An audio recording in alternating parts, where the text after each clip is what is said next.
Hello, and welcome to the We Recommend podcast, a movie podcast where every week we recommend a movie for you to watch and then come back here and listen to us discuss. I'm Jesse. I'm Dakota.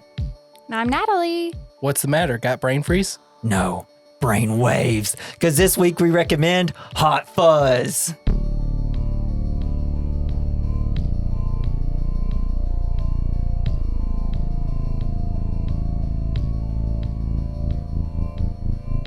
All right, so Jason can't join us this week because he's on vacation and we weren't able to get the episode out. So I have two of the best people in the entire world in the podcast studio, aka our spare room, our junk room. My lovely wife Natalie and my other lovely wife Dakota. Hey, thank you. So I want to start off. What's your experience with this movie, Natalie? Like, when's the first time you watched it? What do you think about it? I don't remember the first time I watched it, but I think it's great. What about you, Dakota? It was one of those ones, again, where I didn't realize it was like meant to be satire. So when I watched it, I was like, this movie sucks. And I watched it like pirated. And then I got older and got better taste and realized things could be good movies. And I've loved this movie out of the trilogy that they have. Yeah. So did you watch this before or after Shaun of the Dead? Shaun of the Dead was on like, didn't it used to come on like Comedy Central and stuff like that? I think it just had Shaun of the Dead background, and then Hot Fuzz came out whenever it did, and I pirated it just to watch it. I don't know why I wanted to, but. Wait, hold on. Did y'all hear that? You're going to jail. That's the FBI, bro. They're about to break down our door. I didn't download it. I just streamed it. You could say Hot Fuzz is going to be here any minute. Wow, bro. Oh, wow. You're about to get fuzzed. So I'm pretty sure I definitely saw this after Shaun of the Dead, and I watched it because of Shaun of the Dead. And I knew it was like part of the Cornetto like series of movies. I had no idea what a Cornetto was. No. I still don't. We American as hell, and I guess don't have Cornettos, right? We do. We just don't call them Cornettos. Okay. Oh, okay. So yeah, because it's just what, like a waffle cone thing, like what we like literally have in the house. Isn't Nutty it like Buddy a drumstick or whatever they're called? Yeah, essentially. Any other names for it? Seems to be a billion, actually. Well, the best part of it is at the bottom with the chocolate. Okay. Yeah. So I want everybody to give me their top 3 Edgar Wright movies. You're going to have to tell me Edgar Wright. So you have movies. Shaun of the Dead, Hot Fuzz, World's End, Baby Driver, Scott Pilgrim, and Last Night in Soho. I'll start with my top 3. It's Scott Pilgrim. Mm-hmm. It's Shaun of the Dead. It's then this movie. Okay, I thought I was going to say the same as yours. I will say it's top 1. It's going to be Scott Pilgrim. After Scoot. that, Baby Driver, and then Hot Fuzz. But that could change between if I watch Shaun of the Dead and it. I'm like, I think I like this more. But Hot Fuzz, just something about Simon Pegg's role in this, I really like. Yeah. I think mine is Scott Pilgrim, Shaun of the Dead, then Baby Driver. Nice. They're all a little different. I just like Fun. Baby Driver because of the music. It's so good with it's it. really good. Loved watching it in the theaters. Yeah. Yeah. It's a banger. Turns out he's Edgar Wright's good with music. Who saw that one coming? Wasn't Edgar Wright attached to do Ant-Man at one point originally, or am I thinking of someone else? No, it was him. He was the one that he had the test footage, and they were like, "You have to do it the way we want you to do it." And Edgar Wright's like, "Nah, dog." And then after that, he went and did Baby Driver. Mm-hmm. And I'm like, man, if we got Baby Driver Ant-Man style, that would have probably been one of my favorite Marvel movies because I think you could have had a really good cast with Paul Rudd being the lead. I think that's like a porn parody. Ant-Man, Baby Driver style. No, just meant like if you did like what he can do with Baby Driver and did it as Ant-Man. Yeah, no, I get it. Get your That'd be great. mind out of the Thanos butthole. Okay. Any thoughts about the Thanos buttholes, babe? No. Okay, I'll cut this. All right, so the film is directed by Edgar Wright, which everybody knows, written by Edgar Wright and Simon Pegg, starring Simon Pegg as Nicholas Angel and Nick Frost as Danny Butterman. Also has Martin Freeman in it at the beginning. You have Bill Nye, Joe Cornish, Jim Broadbent. You know, he's Frank. He also plays Slughorn in Harry Potter. And another one who was in Harry Potter, the guy who had all the weapons. That was a caretaker of Harry Potter. Mm-hmm. Drawing a blank. Filch. Also has Olivia Colman, who probably steals the whole movie from everybody. And there's just so many people. Stephen Merchant, who plays Skinner. And then Timothy Dalton. Actually, he steals the movie. I completely got it wrong. He plays Skinner, the guy that owns the place. He's so good. No, Olivia Colman's got it. Who's Olivia Colman? She's The police woman. police officer. Police officer. I've seen a bra. She does. Her jokes that she was saying, it's like, man, these are my jokes. I give my woman. Yeah, I know. That should have been your favorite part of the I've whole been movie. around the station a time or two. Well, did you see the scene with like the pig roast? She's like, that's how I get after a couple of drinks. It's like, okay. Oh, God. Oh, yeah, like the spit roast. Yeah. So good. Screenwriters Wright and Pegg interviewed real police professionals to get their parody pitch perfect. I don't really see it as a parody, though. Say parody pitch perfect 5 times fast. Parody pitch perfect, parody pitch perfect, parody pitch perfect, parody pitch perfect, parody pitch perfect, parody pitch perfect. Just Good so job. y'all know, he knows how to say words. How the hell did I do that? But I'm probably about to butcher this entire And you podcast. didn't even say probably correctly. You just still got the jitters. Wow, did y'all hear that? We just had a divorce.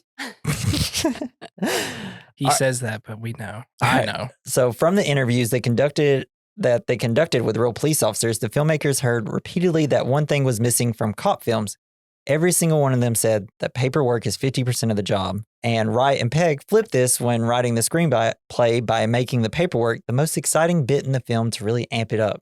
Because that's when it gets insane, and that's when the music really kicks in when they go through it. And does all the those cutaway edits. flashing and everything? Yeah, the cuts. It's like the Saw movie all of a sudden. Oh, yeah. good. I was sitting here watching like, man, this is throwing me off. What is this from? Yeah, it's That wild. is going to be in my brain now forever for it. Yeah. Well, just two of like some of the most, famous directors that we have now, Edgar Wright and James Wan, which is pretty crazy that they both had this style and now they don't really do it anymore. Well, I mean, Edgar Wright does, but it's just his style and he does it so well. Yeah. So the film is shot in Edgar Wright's hometown. Huh. For the rustic village of Sanford, Wright turned to his own hometown of Wells, a Somerset metropolis that titles itself the smallest city in England. Wright, however, had to digitally remove one of the city's most famous landmarks, the city's 500-year-old medieval cathedral. Because, I guess in England, if you have a cathedral, that means you're a city, not a village. So any place in okay. England that has a cathedral, that's a city. And he did not want this. He wanted this to be a village, a Yeah. super small Like a village. small town. So he had to digitally get rid of the cathedral in every single shot. And it's almost every time they're outside, it's constantly in the shots. They had to always, digitally cut it out. I feel like he did. Well, I mean, I guess he could have just gotten away. It's like, who cares? It's a movie. But I think that's a nice little touch to go through that extra effort to be like, I want it to be a village. Right. He's like, I can't let Yeah, it's Edgar Wright. wow. Cut Y'all just got a divorce now. What the hell's going on? All right. So the runaway swan, that's a real thing that happens in England, I guess. The lead actors and director got firsthand knowledge of procedure by hanging out with the actual police officers.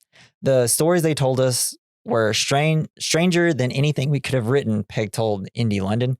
The escaped swan is a true story that we were told in Wells, apparently. So they're just out there Chasing at everybody. Mhm. Honk, honk. And the film has over 5,500 edits, which is a lot, by the way. Why? What's all the editing of, like when they're doing the paperwork and stuff, like edit. Oh, and yeah, all that's true. So in real life, Saxon, the police dog, Yeah. he was too nice to be a police dog. So he failed to become a police dog because he wasn't hard enough. I love hearing stories about that. Cause I'm like, oh, come here, little buddy. I'll take It you. happens a lot, apparently. Really? Yeah. So a few small ones. There was Timothy Dalton's mustache. That was all his idea. Mhm. He was like, I'm going to have a mustache if I'm doing this role. He said, I won't be in it unless I get to have my mustache. Because he wanted to be like a mustache twirling villain. Oh, Okay. In the first draft, Dakota, because I know he doesn't know this, did you know that Simon Pegg's character Nicholas had a love interest through the whole film? no. They decided not to do it. And so all they did was just, instead of having like a girl's name, they put Danny's name there instead. So that's why there's so much like lovey-dovey stuff between Danny and Nicholas. the whole That's time. great. Cause I was like, I just saw it and it's like, oh, they just seem like they're coming good friends. Like when they're sitting on the couch talking to each other before watching Point Break, and they're Mhm. like, I'm like, they're going to They're kiss. falling in love. They're going to kiss and I'm going to like it. It just reminds me of me and you when we're watching movies. We don't sit on the same couch, but Yeah. You wish mentally you where could. they are. We're thinking about it. Now he'd be like, you move too much. So the Santa Claus in this movie, At the beginning? yeah, that stabs his hand, Mm-hmm. Peter Jackson. What? Yep. What? Uh, Wow. Is that how Martin Freeman got his job? What? Oh, snap! I don't Yeah. know. This is British. I think all British people know each other, right? Every time some new person was coming in that scene, I was like, oh, hey. Okay, I guess we just got every person ever. I always forget how many people are in it. It's wild. Every boom, boom, boom. I feel like every time they cut away, it's like, oh, so we're just gonna have a new guy that we know. Yeah. The girl that he goes to talk to in the hazmat suit. Mm-hmm. You know who she is? No, she was covered up. Kate Blanchett. What? Yeah, Hela from Thor Ragnarok. I didn't know either, but then like he told me and I heard her voice and I was like, oh yeah, I would have never. I don't know put her it voice that together. well to be like that. Yeah. Now you put, what other movies is she in that's going to bother me? Because I know she's been in other stuff. Lots of other stuff. One big other movie. Curious Case of Benjamin Button. I haven't seen that. She's in the movie Carol that you haven't seen. She's in, that's the Maybe only that's why I don't movie I know can her think of right now. Kate Blanchett. Let's see. What's the movies she's in?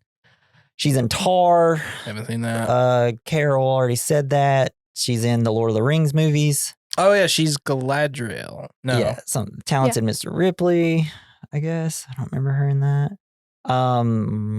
Don't Look Up. The Indiana Jones and the Kingdom of Crystal Skulls. Just a bunch, bro.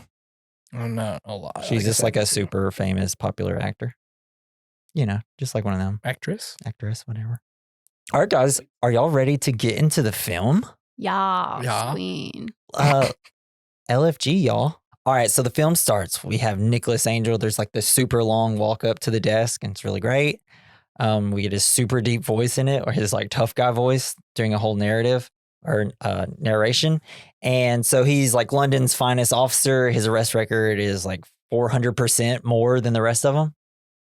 He's a goody two shoes. He's a goody two shoes. he can't does turn it something off. that, you know, I thought was funny when he talks about, I went to school here and did that. It's like, going to school and before being a cop? Proper training? What? It's England. It's England. So because he's so good at the job, this makes his fellow constables look bad. So they are having him forcibly promoted and transferred to Sanford, a country village with the lowest crime rate in the country. We get Steve Coogan, Martin Freeman, Bill Nye. They're all great in this. You got Martin Freeman doing his like little whisper bit where it's like every time he asks him a question, he's like, it's like, just say it out loud. He can hear you. And it's really great. You got the hand bit. Like every time someone comes in, they ask about his hand and he says it hurts and it's getting better. And essentially he can't get out of this situation. He has to transfer no matter what. No. I loved this scene. It was like, you want me to call the chief now? Yeah. And he just kept doing that like threatening thing of like slowly doing it. And then he goes to do it, just calls him right over there. It's like this. It's like it's right just a next to funny him. scene to me. So funny. Yeah. And then he's like, let's see what the gang thinks about this. He walks in and it's like a like going away gift. Good luck. Yeah, it's awesome. Felt bad because I was like, he must really suck to work with. Yeah. Oh yeah, I mean, it's like, dude, take it easy, okay, brother. Yeah, He's a calm cop. down. Like, Make it to like be fair, 200% better arrest record, not 400%. I mean, to me, I was just like, I feel like you should be excelling in the position as a police officer. So I That's true. can't knock him for it. But I understand nobody can be like, Unless you pull me over for speeding, then No, don't excel at your job. yeah, I don't like that. So Nicholas goes to visit his ex to tell her he has to move away. It's Kate Blanchett, or you already said that earlier. They broke up because he doesn't know how to turn it off. Maybe he didn't know how to turn her on. Because even while he's there, like they're having this, Probably why. even while they're there, they're having this whole personal conversation. And at the very end of the scene, he's like, oh, by the way, the window is broken from the inside. And everybody's like, ugh. I don't know why you complain like, oh, wow, thank you so much. Right. Like, Well, so I guess we missed that. everybody in the backs are like, oh. But Kate Blanchett's like, dude, we were This having isn't a your crime conversation. I would just be sitting here like, I don't know. I guess it's different when you're around it all the time. Me, I'm just like, he does such a good job. He's going to be so good to be a police chief or something. I'd be like, oh, just so proud to have someone who's this meticulous, Yeah. at least Right. in their job. But I'm sure in everyday life, he's that person who like, you see in movies who's like folding everything, Mhm. putting it up, and it's just too neat and clean. Well, and then he's got to be the best at everything. Chess, biking. Yeah. What else did they show? And like the whole point, I guess, really of the scene is there's this whole conversation going on, but he's not paying attention. He's just literally focusing on a crime scene that he's around. Right. I don't know. I feel like his attention was good to be divided. maybe crime scene first, but he still talked to her and responded. It could have just been like ignoring her and looking off to her side, like, "Oh, did you notice that? Did you notice that?" But he's not getting it. Yeah. Getting what? He's great at his proving job. her point right there. That's like going up to someone who's like a cancer researcher. You're just too good at researching. You need to take it back down a lot. Well, there's no one too good at it because there's still cancer. Well, I mean, cancer. I'm just kidding. But that's just what it's like, just showing us thematically. That's all I'm trying to say. So get off my back. So we get great transitions, getting him to Sanford. It's just a bunch of really fast transitions while he's on the bus, or not bus, Public train. transportation? What's that? He's staying at the Swan Hotel. He goes up to the counter, and it's the whole Shining thing where you've always been here. And then we get the crossroad puzzle where it's fascist and then hag. I love that because it's just like hag. And Excuse me. And it comes back to play later because everything that you see in this movie comes back to play in the final action scene, essentially. So we learn Sanford is like as quiet as it is advertised, which depresses Nick. So he decides, he gets there, he immediately gets in his apartment, and this is a very classic action thing where they have to move to a new town. They get there and they're like, "Oh, I just want to do the job." So he just goes out immediately. And on his first night in the village, he goes to a pub. He meets the two bartenders, and pretty much, well, they seem very fun-loving, happy people. So Like you'd hear in every single true crime documentary. Nothing bad's going to happen to them, or they're not going to be bad people. being in like, as all three of us have grown up in small towns, it feels so familiar because everyone's just like, "Oh, hi. Mm-hmm. Yeah. And part of me is just like, but way prettier. Yeah. yes. And a lot more teeth, surprisingly. Less mosquitoes probably over there. I just, Maybe, I don't know. I'm that person who's like, if everyone's saying hi to me, I'm not happy. I don't like that. Like, I Like, don't want to leave know me all you alone. people. Yeah. Because how many times have we gotten stopped for small talk? It's like, oh. So, and with the bartenders, we learned that they don't like the paper because it got her age wrong. It said she was 55 when she's 53. So now they never read the paper and they hate it, which is very funny. Like the paper that The paper that Tim Messenger is. Messenger. Okay. Yeah. Okay. And so the first night in the village, he kicks a bunch of underage drinkers out of the local pub. He's going around asking their birthdays, and it's always funny. The first guy, it's like, "When's your birthday?" It's like February something. What year? Every year. That was hilarious. I don't know how y'all feel about that, but in my opinion, I was like, yeah, you're not supposed to be drinking. Get out. What? Yeah, Yeah. I mean, it's the law. that's true. It's the law. So I was like, I understand your moment here. And they're all upset that he kicked him out. Like, they're teenagers. Get them out of here. It's like, you know what happens to teenagers when they drink? They get even stupider. But Right. it's the country, small town. It's built different. Yeah, Plus, built they've different. let them drink at 18 in England, so they're not that far off. From Yeah, it. except for maybe that last guy who just goes, "Oh." Yeah, he looked He might like be he was 12. Yeah, right. Oh, that reminds me. That makes me think it would be Tyler to do that. And so one of the other arrestees that he arrests, it turns out to be his new partner, Danny. He's kind of like a lovable dunce, and he gets arrested because he's super drunk. He tells him, "Don't get into the car," because he's about to get in it while drunk, and he walks off, and then next thing you know, he's backing into him and almost kills him. Valid reason to be upset. Yeah, and something we learn about Danny a little later is that he is the son of Frank, the police chief of the village. And When he takes all of them to the police station, and the guy who's behind the counter at night is a different person, right? Because in the morning, he has a twin. okay, because Later I was in the like, film, this they guy both- is like super cranky. Yeah, He's the morning person. there's one that's kind of a dummy, and the other one's just kind of like he doesn't like to talk to people. my kind of guy. Yeah. I So thought it was the same person the whole time. really, Yeah. I mean, I don't know if I he mean, it actually- could have been, I don't know if the actor has a twin at all. but in I that, didn't they're look trying that to make up. it. I probably should have looked it up. I missed that part. Do you podcast, bro? So in the morning, Nicholas goes out for a run, and everybody knows him already. We meet Skinner, who like runs up to him and says like, "Have you heard of me? Lock me up. I've killed people. I slashed them." And he's like, because he slashes plasters. I to get out love of his that. sword. I was just like, this is so cheesy, but he does it so well that it cracks me up. Yeah, I love that guy. He's hilarious. What know. else is he in? Because I don't know. I should Right. ask. I meant to ask that. You're gonna earlier. ask me who Timothy Dalton is, Well, just, which I know, but I can't think of a single thing that he's done right now. some things never change, no matter how many times you do an episode. Timothy Dalton. Oh, Timothy Dalton was a Bond. He did the Living Daylights, License to Kill. He's in Penny Dreadful, Flash. I just really like Gordon. his voice. That's what I know Rocketeer. him from. I watch Penny Dreadful. So Nick meets Frank, who seems like a goofball. He shows Frank the police chief because this is the next scene. He shows him around. We get to see the riot room. It's super dusty. We get the evidence room. It's completely empty. And then Nick, he ends up meeting his fellow constables who, with the exception of the smug Andys, are affable but neither adept nor much interested in investigative police work.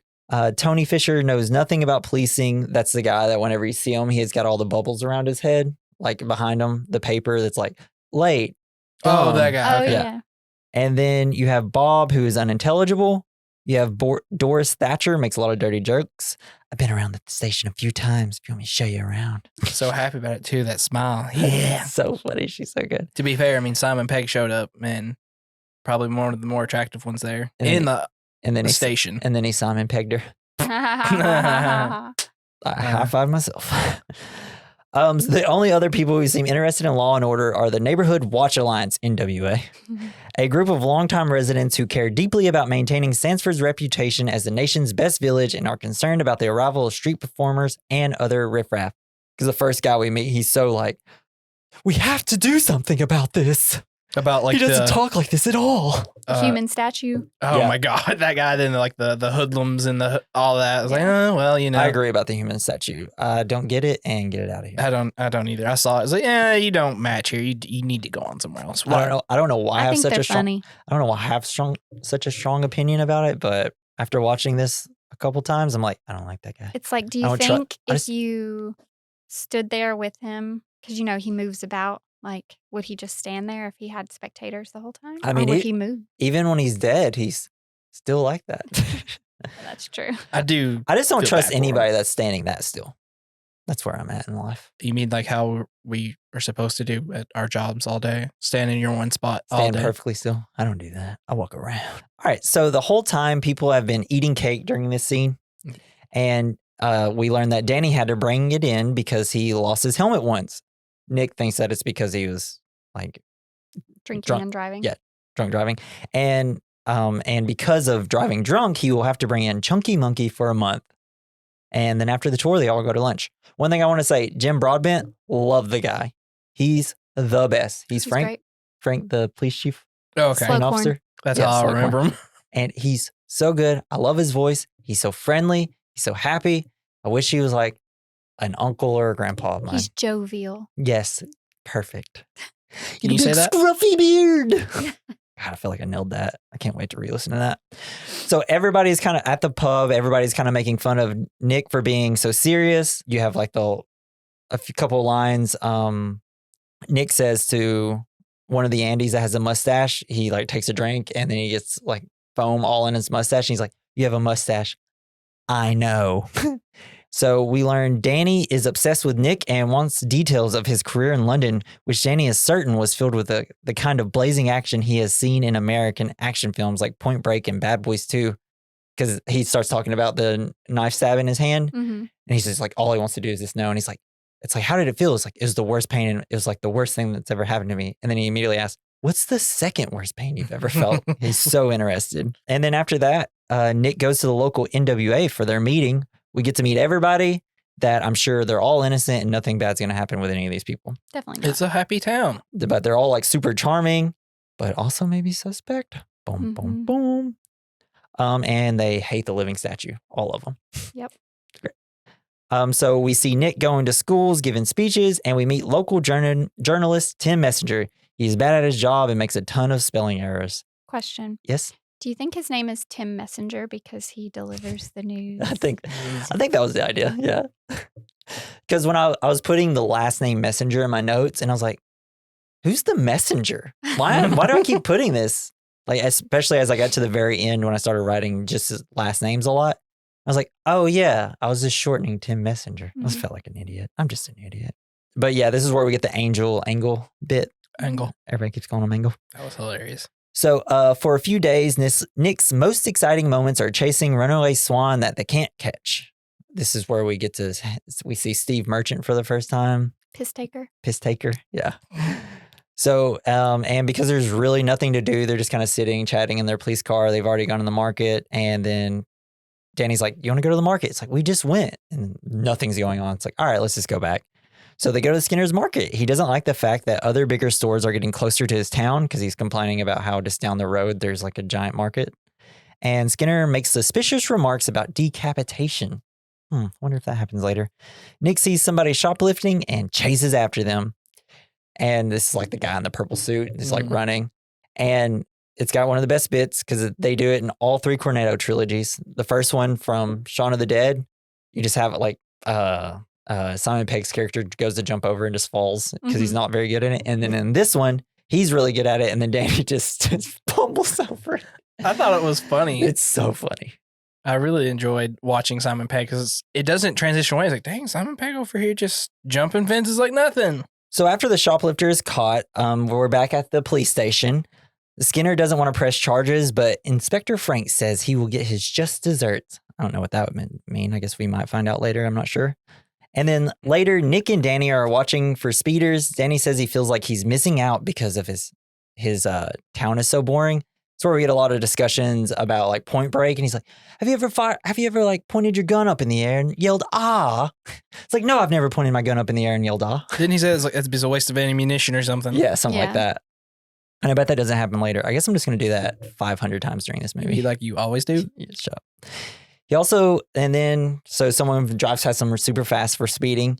He pulls them over and it's like the local thespians and his much younger girlfriend. Oh my The God. 2 of them are on their way to perform in their homage to Shakespeare, a really bad update of Romeo and Juliet. Nick tells Danny that the most important tool an officer has is their notebook. Has anybody ever seen the Baz Luhrmann Romeo and Juliet? Yes. Are they doing that? Hmm? She pulls out a gun and shoots her head and yells bang. And no, then I think it's just more of a modern day. they do the song afterwards. Oh my and I thought God, that song I mean, was in maybe it. it's been a while. His Baz face. Luhrmann always does that in his movies. That movie is trash except for Leo. Give me your long It's that sword. movie? Yeah. The Yeah. modern day one? I've seen some scenes from that and I haven't fully seen it, so I can't remember Well, it all. because they still use like Shakespearean Yeah, they have. language, Oh, but then it's in no. a more modern setting. And I just love it because isn't it like Leo says, give me my long sword, ho. And then it's just a gun. So Nick and Danny have to represent the department at the Shakespeare's performance. We see it. It's really bad. You have it. She pulls out a gun, shoots herself. And then it's like, love me, love me. His face Tell already me is just like, man, this is love. bad. Then they started doing it. His eyes got wide. I was like, that's my exact reaction too. Yeah. This is awful. But it got worse. They were really good at kissing each other. Wonder why? I don't know. So Skinner pops up after the performance, dissing the performances. He also brings up that there are better actors in town. Like one of them was an extra on Straw Dogs. We get a lot more Skinner vague threats about chopping heads off, squishing heads, stuff with heads, you know. Nick tells Danny that the 2 actors are boinking because he has the line, Nick, we just sat through 3 hours of so-called acting, Constable, and their kiss was the only convincing moment of it. 3 hours. Oh my God. And then also, Nick brings up, it's like, well, she's lesbian. The one woman is much younger, the girlfriend is. And he's like, she must be into older men. It's like, what? Why? It's because that's where the whole, kiss comment that I just did. Jesus, I'm doing this so out of order. And then Danny says, oh, you know what? Actually, that might be true. Because when we were younger, she let this older guy finger by the dove yeah. pond. I missed that part. It's so good. Well, it's so quick. Yeah, he just There's a lot that just like rattle off, and it's so good because as I was rewatching it, even though I rewatched it just a few months ago, I was like, there's still stuff I missed in this. Mhm. Well, Yeah. it's because it's so quick. Like all his Edgar Wright is very fast at everything he does. Yeah. So after the party, the 2 would-be thespians are brutally murdered by a dark-cloaked figure with a hatchet. Their bodies are strewn about in the road where Nick and Danny had pulled them over for speeding, and their car wrecked to make their deaths appear to be a gory traffic accident or collision. They were decaffeinated. decaffeinated. Yeah, so 'cause he that's says a- it out of the phone. That's in one of the Lethal Weapon movies, like 4 or something. Yeah. I do got to say, like, oh yeah, it's obviously an accident. It's like you do realize, like a forensic expert, like, hey, this is not a decapitation. There's several markings you could tell from an axe strike. But they know that like nobody's going to look into except They're for probably pay potentially off the Nick, medical but examiner. even the CSI guys are probably going to come in and be like, oh, it's just a traffic accident Do you or think collision. they just hire like anybody to be a part of that police force? You Oh, have like to there? conform or you die. Like, do you think any of them actually went to like police No, training? I definitely don't think so. Because they're all just Maybe so the Andes. silly. I think Nick Frost's character mentions about how little he did and became a police officer. Well, he just did it because his dad asked. That was pretty much it. It's like, oh, do it. I'm sure they had their initial training, but I doubt they ever do any other training Yeah. outside. They don't do Actually- continuing performance. Yeah, I actually just don't know how any of that works, actually. I do here. It's like 3 months of training here and then go be an officer. So the other police officers are content with the explanation, despite Nick's concerns about the lack of skid marks at the scene. The Andes are very combative to the idea, and they also giggle every time he says skid marks. They do. Everybody's constantly giggling when he says I know, skid but marks. every time he says something, I'm like, no, these are valid points. What? No, don't ignore him. Well, it's because nothing bad ever happens. I know, but Yeah. still. Or everything's always an accident. And I don't think they want anything bad to happen because then they'd have to do work. Yeah, they'd have to do Well, they work. become They kind can't of just eat cake and ice cream complacent all day. and throw trash cans at people's heads. That's how they do it. They give you the pizza party and then you get okay with it. And I mean, And also in this part, you have the, where they're saying accident and like there is no, like they don't like to call things accidents because usually if something's not an accident, it's better to say that it's, it could be a potentially crime first. And then later on in the movie, he talks about, don't you wonder why there is no crimes ever committed here, just a bunch of accidents? So that comes into play a little later too, because I just remember I didn't put that in my notes, so I'm saying it now. The next day, Nicholas and Danny are heading to a farmer's house because he is cutting down a neighbor's hedges. They go to the farmhouse with Saxon, but it's not the dog that they need. It seems it's Saxon's trainer, who no one can understand, but that guy can understand this farmer guy who we also can't understand. So when the farmer guy talks, the Saxon's trainer's gonna talk, and then Nick has to tell that, or Danny has to tell Nick what the other two are saying. Right. It's very confusing. Totally butchered it. obviously. I love that he's like, where'd you get all these guns? I don't know. Yeah. Yeah, and the guy, and there's the whole, it's like, do you have papers for that? He's like, yeah, I got some for this one, but not the other ones. And then we see it's an impressive collection of weapons that he's managed to stash. Like Nick is like, he can't believe it that there's so many like dangerous and highly illegal weapons there. You have like you have a sea mine. Right. That's hilarious. Also. Never would want that unless I knew for a fact they cut everything out of it. I love that, because the farmer kicks it so it doesn't work. And then it starts clicking and ticking. And they're all just like running out. And then afterwards, after it doesn't work, they roll it outside and you just have the farmer guy just kicking it constantly, hitting it with his gun. It's so good. And then Nick and Danny haul in the entire collection to the police force and it won't come back in later.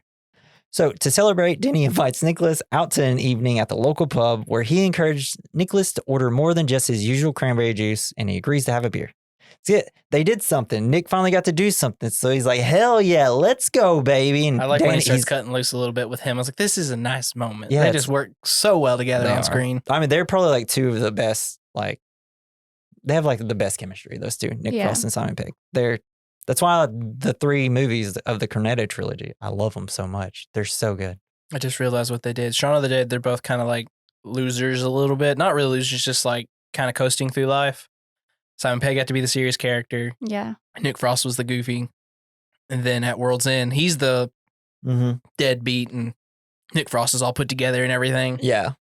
Yeah. I actually had like a whole thing I was going to say about it. I thought about it today when I was at work explaining like the whole Cornetto Trilogy and can't think of a single thing Man, I was only going if to you say. like took notes or something. Well, I was at work.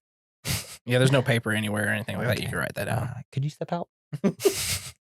So Danny brings up the fact that Nick never turns off being a cop. Nick tells him his childhood. We learned that he used to, when he was really young, he wanted to be a Muppet, but then he got a pedal car from his uncle. And from that moment, he wanted to be a police officer. And then after he tells him this whole story and that like his uncle, I guess, ended up being like a drug dealer or something. Danny looks at him and says, you're right. You would have been a great Muppet. It's That really would be funny. Hilarious. And then Danny says he is an officer because of his father, Frank, and his mother died in a traffic collision. It like takes a turn and it's like a downbeat moment. And then Danny just goes, hey, watch this. Pretends to stab himself in the eye and then like blood's coming out everywhere. And then it ends up just being ketchup. And then they're even. That is a very, a man who is not bothered by that. Cause I don't know about y'all, when you leave ketchup out and that smell starts to get out, I could not stand that being on my skin or anything. Literally hours ago, I was having some chicken strips from Zaxby's and they didn't give us Zaxby sauce. God, like, can you just hear everybody in their cars is turning it up, the podcast even louder because how interesting this is about to be? Well, so they didn't give me Zaxby sauce, so I had to use ketchup. And, we had it turned upside down. So I went to go put it and it was just oozing out because I did not think about turning it right side up. And then I'm like, oh, crap. And I go to close it and it got all over my pants. Ruined day right there. Yeah. I'm still wearing those pants. I know. Of course you are. I can't stand it because anytime that smell starts, like vinegar smell. It was at my feet, so I'd smell my feet. Did somebody before. lick it up? No, I wiped it up. I mean, I'm sure snakes probably would lick it. That's who I was talking about. I don't know if you guys got something else going on or whatever. It's weird up in here, dude. And after several pints of lager, they escort local businessman George Merchant, who's had several beers, back to his estate. We also, during the scene, Skinner comes in and says, he's like, you need, I don't know. He starts doing his usual cryptic, like, sounds like he's killing someone talk, because Skinner says he will be in bits by tomorrow. Mm-hmm. And so they ended up taking him back to his estate. We see that it's a very big mansion that sticks out in this village because it's like a mansion and it's not rustic at all. I love their little jokes. It's like, oh, you did get a little drunk. And like, oh, we picked up a little drunk. And I didn't notice that the first time I watched it. Yeah. Then they head back to Danny's pad where Danny invites Nicholas inside. There he shows Nicholas how to switch off and unveils his incredibly impressive DVD collection. I'm jealous. I want a whole collection. I know. I wish I had an entire room that I could just put that in. I guess we could do that to this room. But so like they have this whole conversation on the couch at first, and it's a convo that starts off as two buddies but comes off as a kind of romantic. Because there's a point where I'm like, they're gonna because he kind of touches his face a little. Yeah. Danny touches his face a little bit. It's really cute. Yeah, it's really cute. They should kiss. I don't know. It's just like, man, can you not love your friends? I mean, me and Tyler always got our little comments about us. Well, it's just the amount of times I've walked in on y'all kissing. It's y'all just keep saying what's wrong friends. With that? Friends got to bond somehow. That's true. You just never kiss me. So while they're watching Point Break and Bad Boys 2, another accident. Do I need to leave? No. Accident is being set up involving George Merchant and his gaudy estate, which the NWA doesn't find keeping in with the village rustic aesthetic. The next day, they're called to the scene of yet another accident. This time, it appears that George Merchant is dead and the accident was covered with an application of beans and bacon. That's a normal British breakfast thing. Yeah. Beans, toast, and bacon. I think there's a couple other things, but... Yeah, you want to start the day off farting. I don't know how you start off the day with a thing of beans. So we also, when it cuts to the scene, we have the doctor of the NWA, like the guy that we met at the very beginning, who's like super upset about the statue. He's there and he has a great line because George Merchant, I guess, was dedicated to refrigerators. He sold refrigerators most of his life. Yeah. So the doctor has this line, lived his whole life dedicated to refrigerators and gets killed by an oven. I was like, man, too bad he didn't have some sunglasses and take them off because it'd be like, from the CSI. That would be hilarious. CSI? Yeah. Maybe that's where they got the character from. And so then Skinner drives up because earlier in the scene where there's a decapitated head, I don't remember if I said it, Skinner pulls up and the song is playing perfectly for the accident in that one. And in this one, Skinner pulls up and he's talking to Nicholas. And of course, it's playing a song that relates to the death about like explosions and stuff. Yeah. I noticed that with the second one. I wonder if that was in the first one. Yeah. But Nicholas knows that George Merchant wasn't killed in an accidental explosion. He once again believes this is a murder. The whole time the Andes are giving him shit. It's not a murder. Not everything's a murder. Right. And there's this great part where they're kind of telling them off and then they walk off and they're kind of making a face and they're sliding outside of the frame. Yeah. And then one of the guys comes back to do it a little bit more, and it's so funny. How does this comedy in this is so good that he just needs more movies, but of course they don't do any comedy movies anymore because they don't want to spend the money. Well, I mean, all his movies have always had elements of comedies in them. I mean, they're usually, his first movie's a zombie comedy, his second movie's a cop comedy, third movie's a midlife crisis comedy / alien invasion flick. And then Scott Pilgrim's comedy. It's just the way the comedy is. It's not overly blatant. Like when in some other movies, they say a joke and they focus in on it. It's very witty. Yeah. Yes. I want more of that. It's all written. It's not like Will Ferrell where most of it's always improv, which I feel like a lot of American comedy is mostly improv now. Well, and I think it's kind of like you guys keep saying, like every time you go back, you find something new that kind of pertains to it. That I Whether like it's that. a line or Mhm. something in the background. Yeah. It's not So- one-liners.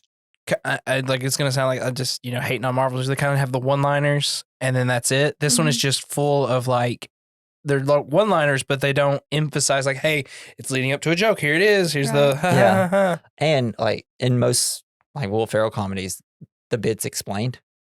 Like or no, that's more Seth Rogen. I feel like Seth Rogen, a lot of their movies, like they'll say a joke and he's like, ugh, and then like kind of explains the joke a little bit. That happens a lot in American comedies. But I also think that's just due to improv.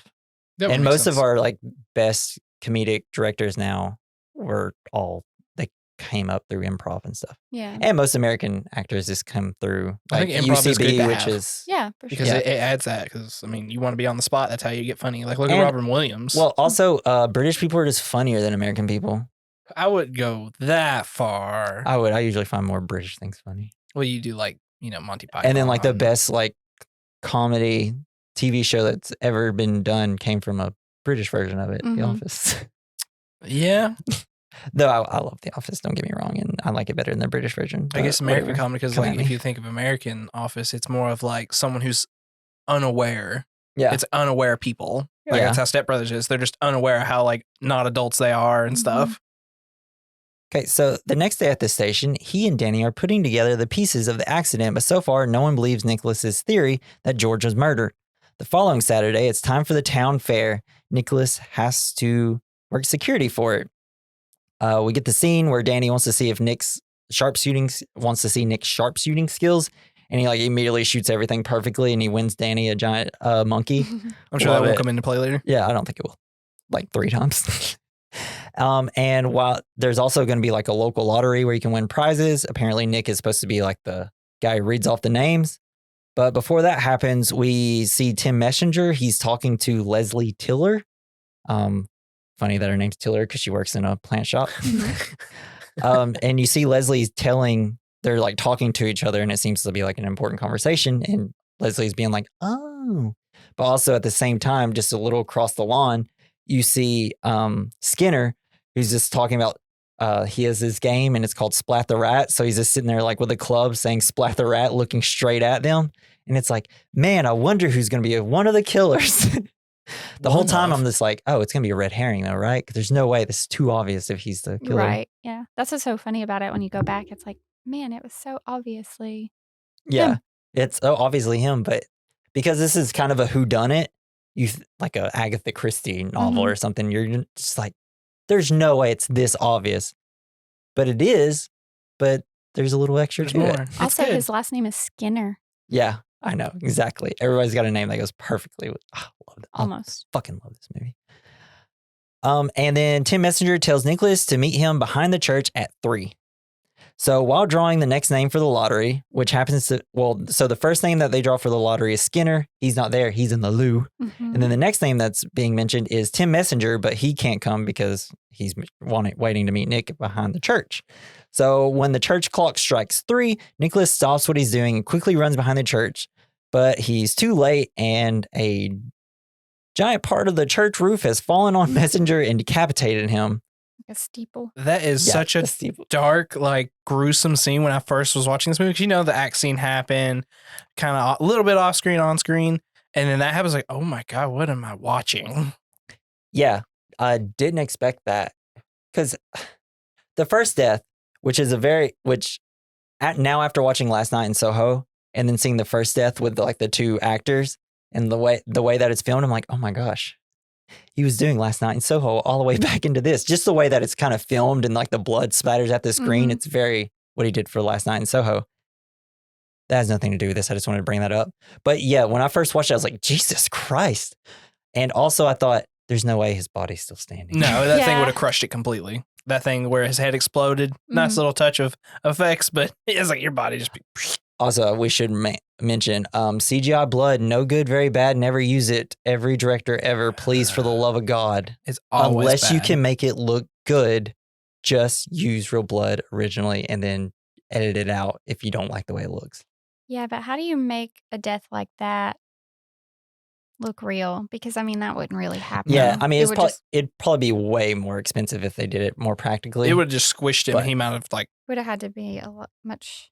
I think they were just like, let's see this cool Yeah. scene right here, and imagine if it's because like people talk. It's like imagine that because you know realistically, it's like let's just make him stand around with it in his head and fall over. I mean, I guess if long as you just get like a stand-in and you put like a green screen mask on their head, and then you can just like rotoscope that out, and then just place this steeple thing in. Yeah, it's all CGI CG part right that there. maybe, and then maybe add the blood. I don't know. This is why I can't do this job. Well, the you would director do job. I would be like, this is too. You would have a overwhelming. fake person standing there, and then it would be more expensive because you'd have to time the real thing falling on them, and then time it for the fake head to explode. Yeah, I can see why they went like this. It's quicker. Yeah. Still a shocking scene. You're a fake person. Got his ass. It appears that a large part of the church roof has fallen on Messenger and decapitated him or decaffeinated him. Frank quickly rules it an accident, but Nicholas suspects otherwise. How do you? I think I it was just so love how funny. it's like, yeah, definitely. Like, you guys cannot say this is an accident. Well, I mean, They're just so oblivious. Everything's an accident. Well, you No. listen to like the constables or whatever, and they're like, yeah, I mean, they know better than me. I'd be looking like, no, an accident. And I love everyone who came around the corner. They're like, oh, everyone stay back. It's an accident. And I'm like, this is a small town. Everyone should be like, oh, about to Yeah, I throw know. up. Well, they're all killers, we find out. That's true. And you know, And they're all used to accidents. and what's the saying? You know, fool me once, shame on you. Fool me twice, you Shame on can't me. get fooled again or Yeah. whatever. Sure. George W. George Dub. W. Yep. So Nicholas and Danny are left guarding the crime scene while the rest of the department does the investigation. And everybody's super pissed because they don't want to do the investigation because everybody just wants it to be an accident. Like all the Andys are Less giving them shit. paperwork, and they're like, they don't want to do their job. I did like when he was standing in, I think it was the part where he's standing in the scene. He's like, "You're detectives, detect!" Yeah.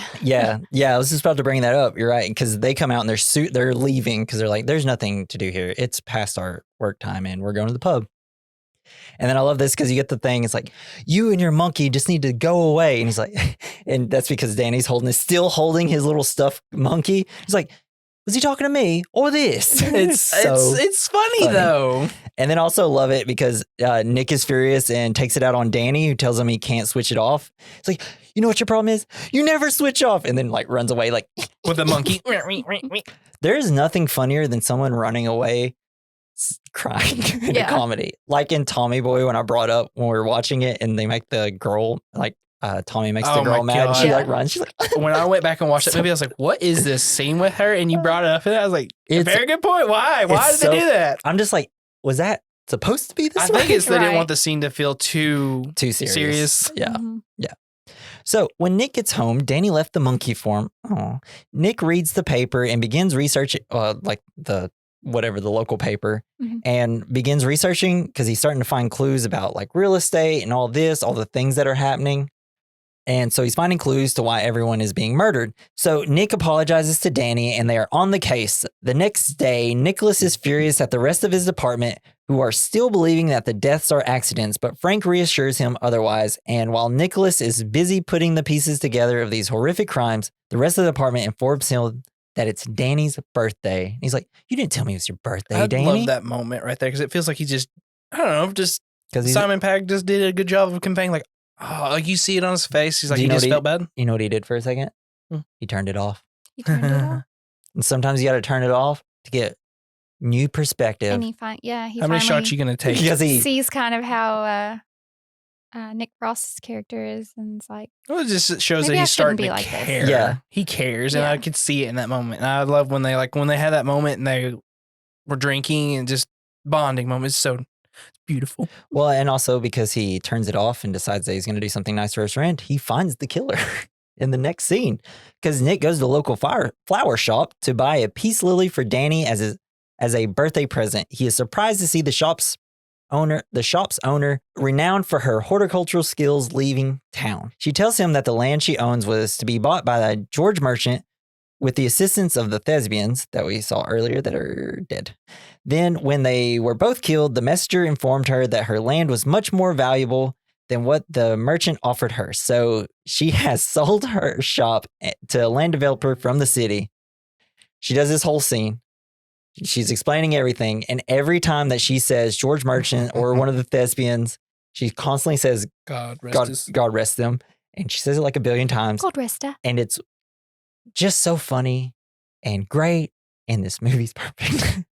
And it's like, it also lists all the people that have died, Yeah. that have been murdered. I couldn't keep up. Yeah. I was And like, it's like, huh? why do these people think these are just a bunch of accidents happening? I know. It's But wild. It's like it all connects this is together though connected. when she tells them that. Because when I was watching, I was like, oh, I was getting in that moment of like where he's piecing together that he was reading. I was like, I see now. And yeah, because it's validating everything that he just like researched and stuff. I was just thinking of The Nice Guys because I said and stuff. Mhm. He's like, they're sluts and stuff here. It's like, Just say just say and stuff. sluts. No, don't add stuff.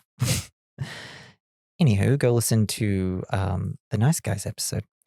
So she also reveals her connections to Skinner because he's against the new market. When Nick briefly goes outside to his car, the dark cloaked figure stabs the woman to death with her own garden shears.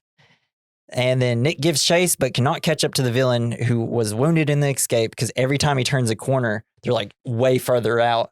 And when they do the reveal, it's so great, it's so smart, and also seems impossible to, coordinate that. Right. When I first saw the scene, I was like, okay, they can't explain this away. And they're still trying to say it's an accident. Like, oh my God, Right. guys, come on. I will say during this part, this was kind of one of the only parts where I'm like, well, this doesn't make sense. I mean, were they expecting Nick to go to this flower shop? I don't think so because all the police So people were why- at his thing. Why were there going to be like 6 people there? So every time he turns a corner, they're just going to run forward. Well, they probably expect because don't we find out later it's the tall guy that has a cut on his leg? Yeah, but why would they think they'd have to even do that? Well, probably just to make sure everything gets cleaned up well. They probably also check to make sure there's no other like people who aren't a part of their thing.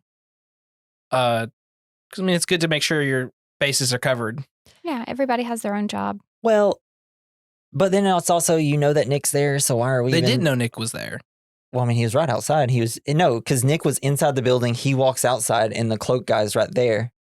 So, I mean, like, are they specifically doing it to mess with his head? Like, I think it's just coincidence. It's just this one of time. the- it's It's one an of- accident. it's one of the only parts where I'm like, this was strictly because they needed this type of thing for the movie, even though it doesn't 100% all add up. The guy who did it was the guy who's mentally slower. So I bet you if it was someone else, it's like, I should back off this second. But he just does the mission. He wouldn't think like, I don't care. I'll just run away. If it was that one. Well, true, but most likely it's been him most of the time because he's the muscle. And he was I super don't know. tall, right? There was just like five other cloak people, and it's just like, why would you think you have to do that? Well, it could have been one. If your plan was just to kill her while she was alone. That's all I'm saying. Playing It's cat and mouse. They're like, I'm going to do it right in front of you and you're not going to catch me. it's just a nitpick. That's all it is. So, That can be your ugly.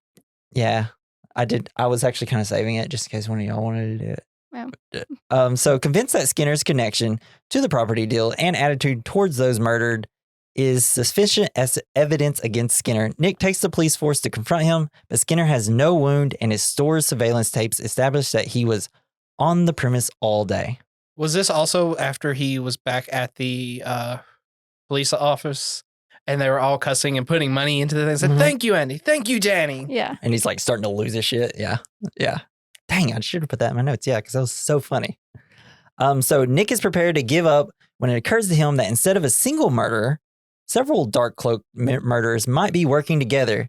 Because at one of the shops, she says, "Do you have any luck catching those killers?" It's like, actually, it's just the one killer. Actually. And it like does like a flashback type of thing, right? Mhm. For it. Yeah. And it's It just kind of That- plays it on loop. isn't Yeah. it like a maybe I'm misremembering something because to me it's like kind of isn't it edited really fast a lot or is it just like I think so. Yeah, it's like I just love it. really it comes flashy. up. It's like intense moment. Here it comes. And then we get the, what's the matter? Got brain freeze? No, brain wave. I love where- his like brain waves. Yeah.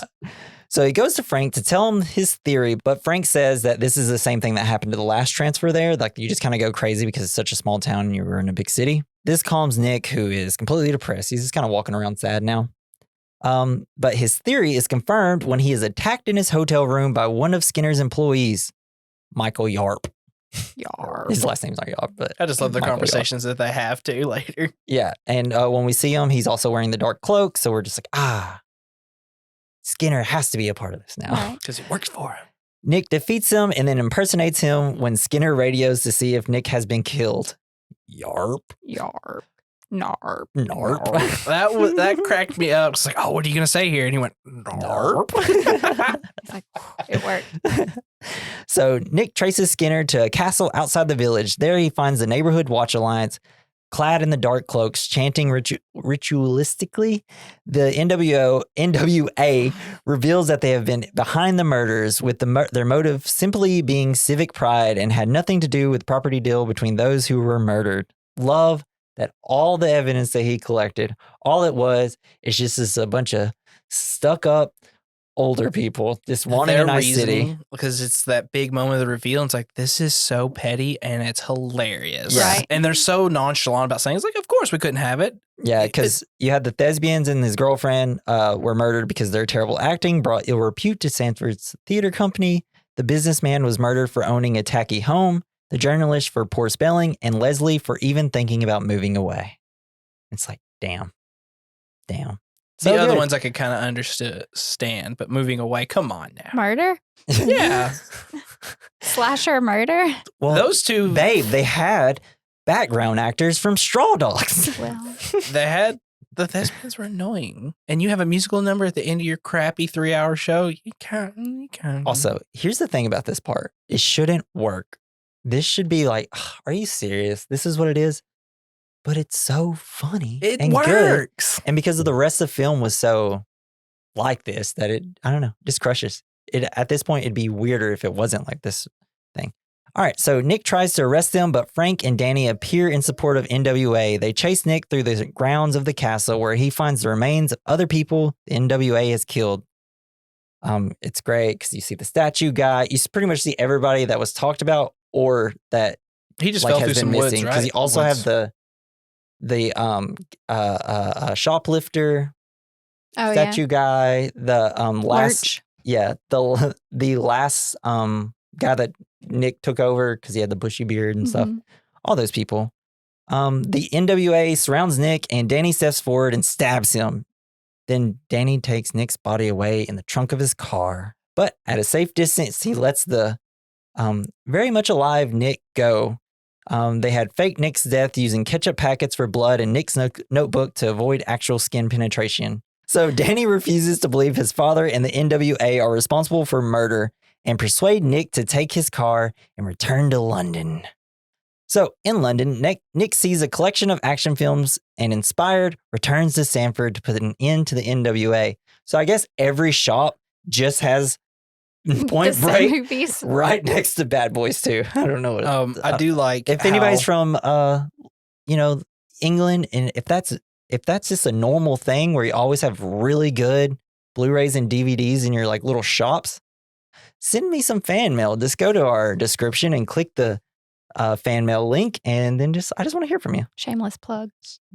Wow. Well, they're listening to it's for my own podcast. I like that Nick, because in that moment you're finding out everyone is like a part of this, and then Nick comes up and because it's like, oh no, he's a part of it. And he's like, I didn't know they were doing all of that. Right. Yeah, because he was just like, the only reason he faked the death was just like, I don't understand why everybody's chasing you. They just think that I don't know. He's so It's so blissfully funny. unaware. Yeah. Yeah. It's like they didn't murder anybody. See? They just Simple. make them leave. Yeah. Moida. So after he decides to come back, he takes the arsenal from the police evidence room and confronts many of the NWA members in the town square. They are equally as well armed as he is, and he wounds them only through the timely assistance of Danny. But there's also a few other things. He has kids spray paint the NWA cameras. It's great because he's walking in on a horse like a Clint Eastwood Western. And I love when Danny, he opens the door, he knocks the one lady Who's out. shooting from the bicycle from her little basket. Yeah. And then whenever he like tosses Danny the gun and like he cocks in, it's like, that's what I'm talking about. And then, we have the doctor comes out after they think they killed everybody. And so they think they have the upper hand. So Danny's going to throw because he's like, drop your gun. So he throws the gun and the gun fires it and it shoots his foot. And then you got the line, you're a doctor, deal with it. When and is then it- Danny, yeah, motherfucker. And when's the scene with the priest? And then we also, that's also during all Okay. this. Yeah. And this is where we're getting a lot of like the lower angle shot, like 360 shots of them like rising and stuff. And it's the Bay shot, the Michael Bay shot, because he Oh. has that in every single movie. Like in Bad Boys? Bad Boys, literally every single Michael Yep. Bay movie. Mhm. I just got the scene of We're- Shia LaBeouf. We're gonna have to go onto YouTube because there's like a super funny video of where it starts off with Bad Boys, Will Smith and Martin Lawrence, and they're like starting to raise, and then it's showing a bunch of scenes from Michael Bay movies that are very cliche. Yeah. And then like it starts getting a little overwhelming, so they reverse like the first shot of it to where they're like, okay, we're sitting back down. This is this is bad. Anyways, so in the local pub, whose owners are also NWA members, Frank and the other constables in full riot gear surround Nick and Danny, but Nick is able to persuade the constables that he is in the right. Was this? Oh, so like, because I just want to go back to the pre-scene. He's like, "Stop this mindless violence!" Yeah. and pulls out the hidden guns. It's like, this is so good. How do you just think of this in a movie? Oh, that's a cliche. I still love it. Yeah. It's so funny because That's literally in another movie, and I cannot remember which one it is. Where it's just like it was in Alien Resurrection. He has like the hidden gun on his arm, and then he had the hidden gun in the thermos. Ron Perlman's character. yeah, okay.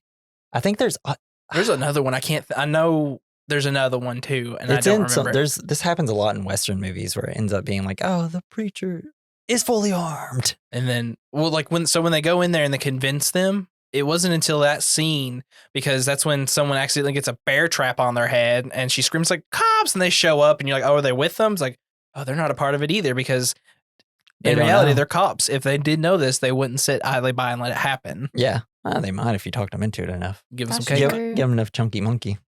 So frustrated, Frank runs away. Nick and the other officers go to the supermarket to apprehend Skinner, but when his employees put up a spirited fight, Nick fights the trolley boy. It's great. The whole team works together expertly. You have one of the Andys.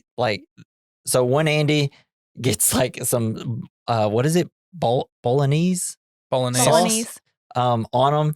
And the other Andy's like, no. And he's like, no, this is Bolognese It's just sauce. bolognese. That was so And good, then though. you got the part where Doris Thatcher, there's like a girl's running at Nick about to kill him, and she like takes a wet floor sign and hits it, and it's like nothing like a bit on girl action. It's like their laughs are what kills me. And then you have the trolley boy. He falls into the freezer, and Danny's like, "Did you say cool off?" Nick, no. Earlier I gave him a monkey and said, "Playtime's over." And Danny, "You're off the chain." So good. So good. But Skinner is able to escape with Frank. Danny and Nick give pursuit in their police car, and in the process find the runaway swan and pick it up. So I love funny. that, like, because it's so intense and they stop. It is such a good scene. He doesn't turn off. Skinner and Frank are forced to abandon their car, and Nick and Danny give chase on foot. I love it though, because you got the huge car jump, and it's Mhm. like, where are they jumping to? Because you see all the buildings, but then you see it's just because it's a replica of the town. And then Oh yeah. there's also the driving in this scene is great, and it's just like shades of what Edgar Wright is learning before he does Baby Driver. Baby driver. Yeah. Because this is really good, and then he takes it to the next level with Baby Driver. So Nick and Skinner fight in a scale replica of the village. It looks like a kaiju fight. It's It's great. so funny. It's so awesome. And Nick wins when Skinner falls and impales his chin on a model of the village church. That was so like, Ouch. when I was back when I was sitting there watching, like, that's not what happened. And he's like still alive. I was like, he'd be dead. Doesn't it like, I think it Doesn't It goes under his mouth. yeah, doesn't it make like your mouth hurt? Just Well, like, watching that obviously scene? Yeah, I don't wouldn't- think he would be dead, but he No, would. but it was long enough that if that happened, he would have slid and it would have went into his brain. He just got lucky. I just all love the he's way like, Yeah, he "It's didn't." really hard." Yeah. Ugh, that sucks. And then later when they take his mugshot, he still has it in when he Yeah. does it. But he doesn't die because of it. Frank acts like he is going to shoot Danny, but they struggle, and Danny has the shot on his dad, but does the point break thing instead, and he gets to live his dream. But that makes sense. Yeah. This scene makes more sense than the Point Break one because it's his dad. I actually think it makes less sense. Because, Brody, Yeah, bro.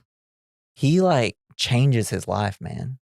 I just need to rewatch that movie again. Like he Not changes. messed up. Like Utah was just like a working stiff, an acting stiff. He's so stiff I in the mean, movie. it's and then he taught him to live that free life. They became brothers, They were bros. and they bro. also might have been lovers. Where was the dog being thrown in this movie? Hmm? They got Point Break. You're not going to throw a dog? Well, Saxon's a good boy, so we're not throwing him. And that other dog is also probably a good boy from Point Break. Dang. They're all the goodest. Again. Jason, if you're listening, miss you, bro. Because you would have also probably brought up throwing a dog. That's why I did it, just so he's here in spirit. I can't remember where we got. So yeah, Frank tries to flee in Nick and Danny's car, but crashes into a tree when the swan attacks him. As all swans would do, he finally does what the swan thing would do and tries to eat them. And then I love it because you think you're getting like the happy ending because you even get like the happy like romantic line. I feel like I should say something. Nick says, I feel like I should say something smart. Danny, you don't have to say anything at all. Well, this is also like that when was they the get runner. back. That was the runner up to the opening. They line. Do like all the paperwork, right? They're doing all the paperwork for everyone, right? In this moment, and we're seeing them do the police shots. And like you said, it's almost over. Then we get the next scene. It's hilarious. So Nick's former London superiors arrive in Sanford to congratulate him and ask him to return as London has become crime-ridden in his absence. Nick refuses because he has made such good friends and finally learned to enjoy life in Sanford. However, at the station, the last remaining member of the NWA tries to kill him. It's the doctor. Danny takes the full brunt of the gun blast, R.I.P. maybe. And in the ensuing chase, the C-mine is detonated, destroying the station house. We think that Danny may have been killed. To be fair, when you look at that scene when it goes off, and then the scene later, the whole station's gone. It's like, yo, so you're all dead. Yeah, I was like, nobody's surviving that. Yep. It's meant to be that dramatic, like, I know what they were going for, but it's funny. It's cinema. This is true cinema right here. God, her saying cinema is rock hard right now. But no one is You're killed. gonna cut that, right? Nope. He's bricked up. I'm actually going to add it and then I'm going to double it. Make it louder too. So, but no one is killed. You get a fake out with Nick because he's taking flowers to a tombstone and you just see Butterman, which is Danny's last name, but ends up being because he's like, what does he say with the flowers? I hope these are okay. And he's like, and Danny pops up, yeah, they're fine. Yeah. And we learn Danny is promoted to sergeant and Nick becomes the inspector. Danny and Nick continue to patrol the streets of Sanford together like Marcus and Mike from Bad Boys as their role models. And Riggs and Murtaugh. Yeah. And that's the end of the film. Good movie, right, guys? Yes. Yeah. I love this movie. Okay. Any last thoughts about the movie? I love the scene when like all the violence is happening and drifting in the cars. Mm-hmm. And then you have the people there who are inspecting the village and they're just like blank face, like, what is happening? Yeah. All right. We're going to move to our first category, the good, the bad, the ugly, the fine. This is where we describe the good of the film, something that we liked, the bad, something we didn't, the ugly, something that didn't age well, the fine, something that did age well. Natalie, what do you think the good of the film is for you? The comedy. Mm-hmm. I think a lot of the action sequences are really good. Mm-hmm. Nick Frost, Simon Pegg, they're just great. All they're the great. actors are really great. Yeah. Like the main players, they're all just funny. And even people. all the side actors. Yeah. Like every little cameo in this movie is amazing. Yeah, like even just at the beginning, like with Martin Freeman and Bill Nye and all of them, they're just great. Yeah. You got anything different? No, I like the chemistry Nick Frost and Simon Pegg have together. Yeah. It's all good. And it's funny to think about the other categories of this movie because when you look at the movie, it's like, what could be the bad? Oh, I got stuff. But before we get there, y'all didn't say it, but Edgar Wright and his directing style is amazing. And just like even Last Night in Soho is considered to be his worst film. And like it didn't even get like some people are very mixed on it, but I'm like, even a bad Edgar Wright movie, which I don't think Last Night in Soho is a bad movie. I think people are just up their butts a lot. I like it's so flashy, it's so quick, it's so witty, and I love it. And I wish every director was like this. Well, that's just like that In their own Alien ways, 3. though. David Fincher did that. Yeah. I could see his parts in it, and I was like, if he had full control of this would have been an amazing movie. Even a bad David Fincher movie with that one, it was still good. Yeah. I still liked it. It's not great, but I was like, it could have been way worse. I have to rewatch that. All right, so I'm gonna go with the bad, and I guess I'll start with this one. It's too long. Yeah. It's 2 hours. Should be. I I didn't know that either. It should be an hour 40. But to be tops. fair, they did a good job with everything. I don't think if you took anything out is something that I would say to take out. Yeah. Well, it's just the beginning is better.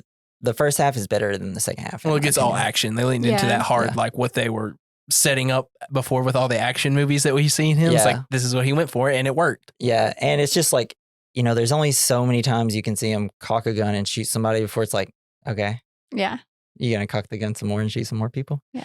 I mean, I still like it. Don't get me wrong, but if I'm gonna nitpick it, that's gonna be my nitpick. Also, the ending with the mine explosion.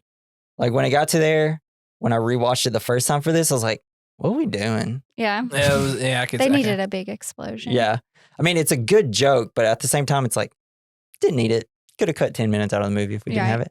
But if you do love it, I understand. I actually don't dislike it either. I just needed it bad. Y'all Just got let him anything? know, on the bus. Yeah, just go to the Will you description. recommend mailbag at Well, no. mailbag.mailbag? No one's doing that. So we're just going to try just go into our description and click the link. It's at the very beginning. Can't miss it. All right. So we're going to go to the ugly where it's something that didn't age well. Anybody? Rogue police officers? Oh, yeah. But I did police love his police officer force walking sounds with to a- be mean. I don't know what he said. Yeah. I mean, it works for the movie, obviously, but just for like a split second, I was like, man, that'd be terrifying if a cop just walked into the middle of a street with all those guns and be like, what are we going to, we can't stop him before he starts Are you shooting. going to call then the we're police? gonna- He Yeah, is the police. exactly. All right. So I'm pretty sure like nobody's really got anything else. So we'll go to the fine, something that aged well. Just the movie still holds up. Like it's a lot of, even with the CGI blood, for a comedy movie, like it's still like nothing wrong with it because it's all shot really. Really? Really? Oh my gosh. Oh my gosh. This is where I get in trouble Really? with both of them. On set, what is shot on location, so everything still holds up well. That's what happens when you do those type of movies. When you shoot on location, they can hold up for a long time. Yeah, it's not like The Gray Man where it's like, hey, let's get an establishing shot and then just go into like a CGI scene. Right. Mine was this Edgar Wright action movie. It's like, this was the most action we got in his movie at this point. And then he just keeps doing it and it just gets better and better. Buddy feel like- cop movies? Yeah, I feel buddy like cop they movies. never Yeah, get- we don't like, get we those keep- anymore. We don't have that. Like The Nice Guys every was the last decade we one. have Was the Nice Guys ones. after the Other Guys? Yeah. Oh, okay. I was gonna say that one. Nice Guys was like 2017. Well, and Other then Guys you've got is like Ride 2010. Along, which is It's funny. okay, but it's still. But they're still fun. Yeah. I mean, give me. Like the idea of a buddy cop movie Give is me- still fun. I just realized what I wanted to do. All right, we're gonna move on to our next category, which is double feature, and this is where we recommend a movie that pairs well with this movie. It's like a nice brie with a Cabernet. I've lost the last word. Cabernets Can never get away without an Yes, that totally. I'm sorry, guys. I'm a bad podcast host. Everybody's turning it off. They're driving their cars into trees because I'm so bad. So what do y'all got for your double features, guys? I'm just gonna stop doing that. 21 Jump Street. God damn it. Mine is 22 Jump Street then. Or Wargle's Super Bad for mine then. Oh, okay, that works. That's a nice, like, Really they have good chemistry. chemistry in that was Michael Cera. There's cops in it. Yeah, that's true. Oh. Or Lethal Weapon. I just didn't want to do any of the movies that they're Any buddy homaging cop in it. movie, Yeah. really. I was going to say The Other Guys. There you There go. you go. I was going to say that. Perfect double feature.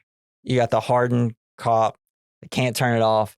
And then you got the goofy other guy. That's also really good at his job, but he's like a I just realized that Despot. they come back together for that movie, Daddy's Home. not a bad Mhm. movie. Yeah, I haven't pretty watched it funny. in a while. Here's the thing. Most comedies, just put funny people in it. I'm going to laugh. Right, If put Will Ferrell in something, he'll make me laugh at some point. right. Even the Sherlock Holmes movies that he did. There's 4 good bits in it. I have not seen hour it. and 40-minute movie, but there's 4 good bits and the rest of the movie is straight trash. But it was watchable when you're tired. Because you laugh a little bit, you nod in and out if you need to. Yeah, that's true. What did you pick? I just said Shaun of the Dead just because Oh, yeah. Nick Frost, Simon Pegg. Yeah, perfect. I mean, that's Just because Probably it's They my go well favorite of together. the that's the Cornetto. best of the Cornetto trilogy. For sure. All right. And that's the episode, guys. Thanks for joining us. Thank you for filling in for Jason. You're welcome. I'm just here. Wow, y'all are really crushing. Thanks, guys. Give me a lot to work here for Snake this has ending here. just I mean, I'm stressed me happy out to the be whole on. time. And also thank Snake for having me edit a lot. Ruining His the opinions. He has podcast. opinions. He wants to be a part of it. He's like, Yes. y'all ever do Airbud? I want to be on it. Guys, you know what time it is? It's time to land this plane. All right. So if you want to leave us some fan mail, an email, you may have heard earlier in the episode where I often bring it up as a joke because I'm hilarious.